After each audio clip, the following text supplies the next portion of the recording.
कल मैंने ना 2 मसीहियों को आपस में लड़ते देखा, इतने बुरे तरीके से कि मैं हैरान रह गई। पता है मैंने क्या सोचा? मैंने सोचा कि जो बाइबल मुकद्दस फरमाती है कि अपने दुश्मनों से मोहब्बत रखो और अपने सताने वालों के लिए दुआ करो, ये तालीम हमने सिर्फ दुश्मनों के लिए ही रख दी है। मतलब एक मसीही तो एक दूसरे मसीही को माफ़ नहीं करेगा। पता है हम ना पहली लाइन में रहते हैं, एक दूसरे के राज फाश करने में, एक दूसरे की गीबत करने में। मसीह यीशु ने तो फरमाया था, पहला पत्थर वो मारे जो समझता है कि वो खुद बेगुनाह है। और जानते हैं सभी वहां से चले गए थे, कोई भी नहीं रुका था। और मसीह यीशु ने उस गुनाहगार औरत को उठाया और कहा, जा तेरे सब गुनाह माफ हुए, फिर गुनाह ना करना। मसीह यीशु तो क्वेश्चन भी नहीं करते थे। हम मसीह यीशु के फॉलोअर हैं, शायद सिर्फ बातों में। सुनिए, गलतियों चैप्टर 6 वर्स 1 से आपके लिए तिलावत करने लगी हूँ। बाइबल मुकद्दस क्या फरमाती है और हमारा बिहेव नेक्स्ट किसी भी गुनाहगार के लिए कैसा होना चाहिए।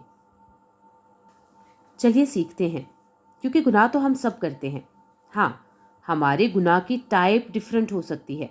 किसी ने हमारे टाइप का गुनाह नहीं किया तो हमें लगता है ओह ये तो बहुत गुनाहगार है। लेकिन हम क्या करते हैं? उसके लिए रात को सोने से पहले 1 मिनट के लिए अपनी आंखें बंद करके अपनी ज़िंदगी के बारे में सोचिएगा, या मिरर के सामने खड़े हो जाएं। यकीन माने सारी हकीकत वाज़िया हो जाएगी और आपको लगेगा कि सामने वाला बेगुनाह है। सारे गुनाह तो मेरे अंदर ही पाए जाते हैं। हाँ, ऐसा ही है। चलिए तलावत सुनते हैं। खुदावंद के जिंदा कलाम में यूं फरमाया गया है, ए भाइयों, अगर कोई आदमी किसी कसूर में पकड़ा भी जाए तो तुम जो रूहानी हो उसको हिल्म मिजाजी से बहाल करो और अपना भी ख्याल रख, कहीं तू भी आजमाइश में ना पड़ जाए। तुम एक दूसरे का भार उठाओ, यूं मसीह यीशु की शरीयत को पूरा करो। क्योंकि अगर कोई शख्स अपने आप को कुछ समझे और कुछ भी ना हो तो अपने आप को धोखा देता है।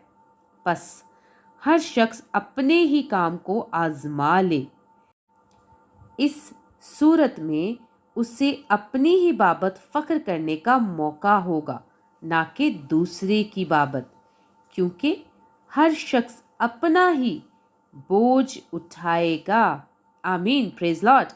अब आपको किसी की कोई नालायक हरकत, किसी की किसी गुनाह का, या किसी की किसी भी ऐसी बात का जो कि गलत है, गलती है, या जाने अनजाने में या जानबूझकर ही सही कोई गलती हो जाती है, तो बराए मेहरबानी कोशिश करें कि उसे हिलम मिजाजी से बहाल करें, अपना भी ख्याल रखें। क्योंकि आज जब हम किसी को क्रिटिसाइज करते हैं तो आप जानते ही हैं, एक फिंगर जब हम दूसरे की तरफ उठाते हैं तो 3 फिंगर्स तो हमारी तरफ ही होती हैं।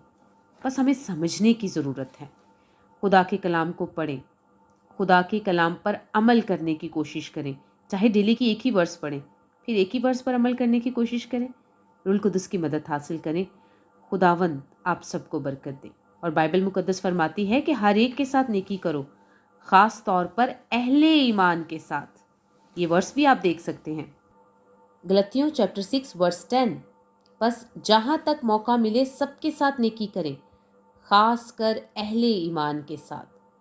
Be careful. खुदावंद आप सबको बरकत दे।